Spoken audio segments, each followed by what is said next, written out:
how to reset LG TV to factory settings. So if you want to reset your LG TV to factory settings, first of all, simply go to the settings option over there.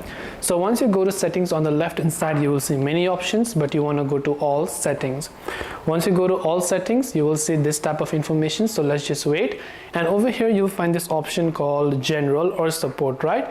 So over here what you want to do is, even if support or general, right here on the right hand side you will see all these options, where what you want to do is simply go to the option called system, and from system, if you scroll all the way to the bottom, you'll find an option that says reset to initial settings. So this is exactly the settings that we want, because we want to restore everything to factory default settings. So mind you, we're not talking about factory resetting the TV itself, we're only talking about resetting the settings. So you can just click on reset to initial settings.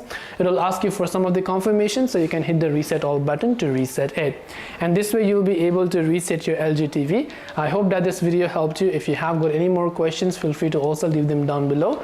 Thank you for watching till the very end of this tutorial, and as always, see you soon in the next video.